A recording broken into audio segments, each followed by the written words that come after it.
ওয়ালাইকুম এভরিওয়ান।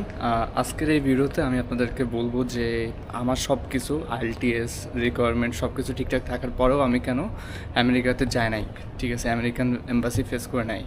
আমার বেশ কিছু ফ্রেন্ড অস্ট্রেলিয়াতেও গেছে, আমি কেন অস্ট্রেলিয়াতে অ্যাপ্লাই করি নাই, তো আমি কেন মালয়েশিয়া চুজ করছি ফাইনালি।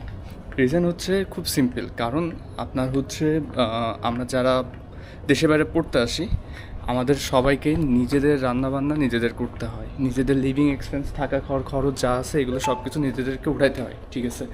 তো আপনি যখন একটা ফার্স্ট ওয়ার্ল্ড কান্ট্রিতে যাবেন তখন আপনার ওখানে যে থাকা খাওয়ার যে খরচটা আছে সেটা এমনিতে অনেক বেশি হবে। আর এত বেশি থাকা খাওয়ার খরচটা তুলতে গেলে আপনাকে সপ্তাহে 6 দিন বা 7 দিন জব করতে হবে। তো যেহেতু লাইক পার্ট টাইম জব করতে হবে, ক্লাস শেষ করে আপনি অফিসে যাবেন, জব করবেন, ঠিক আছে। বাট যেহেতু আমি আসলে লাইক আন্ডার গ্র্যাজুয়েশনের জন্য আসছি, আমার মেন টার্গেট হচ্ছে অনার্স কমপ্লিট করা।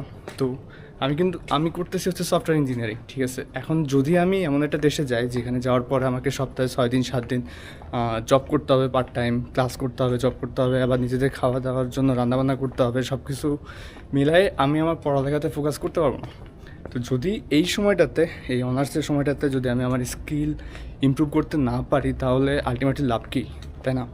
তো এই জন্য আমার মালয়েশিয়া চুজ করা। এখানে আমার থাকা খাওয়ার খরচ মাত্র 20,000 টাকা প্রতি মাসে, যেটা আমাকে বাসা থেকে দিতে পারে। কারণ আমি যদি ঢাকাতেও থাকতাম, ঢাকাতে পড়ালেখা করতাম, তাহলে সেক্ষেত্রে আমাকে প্রতি মাসে অ্যাপ্রক্সিমেটলি আপনার হচ্ছে 15-17 হাজার টাকা লাগতোই, থাকা খাওয়া চলাফেরা সব কিছু মিলাই। তো মালয়েশিয়াতে আমার 20,000 টাকা হয়ে যাচ্ছে। এটা গেল। দ্বিতীয়ত, আমি যে ভার্সিটিতে আছি, ইউনিভার্সিটি অফ টেকনোলজি মালয়েশিয়া, এটা বিশ্ব র্যাঙ্কিংয়ে 181।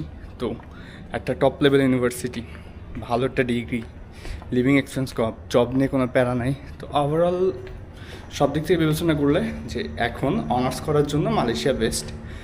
এরপরে যখন আমি মাস্টার্সে অন্য কোথাও মানে লাইক মাস্টার্সের জন্য আবেদন করব, তখন আমার জন্য আশা করি অন্য যে কোনো কান্ট্রিতে যাওয়াটা ইজি হবে। কারণ যেহেতু আমার অলরেডি একটা ইন্টারন্যাশনাল ডিগ্রি হচ্ছে, আর এরকম একটা টপ লেভেল ইউনিভার্সিটি থেকে, যে ইউনিভার্সিটিগুলো আসলে মানে হাইলি র্যাঙ্কড, অনেক বেশি রিসার্চ ফোকাসড, তারপরে হচ্ছে আপনার আমি আমার স্কিলগুলো ইমপ্রুভ করতে পারতেছি। তো আফটার গ্র্যাজুয়েশন আমি যদি আমেরিকা বা অস্ট্রেলিয়াতে যাই, সেখানে আমি যদি কোনো আমার সাবজেক্ট রিলেটেড জব করতে চাই, সেটা পাওয়া আমার জন্য সোজা হবে। তো ওভারঅল সব দিক থেকে এটা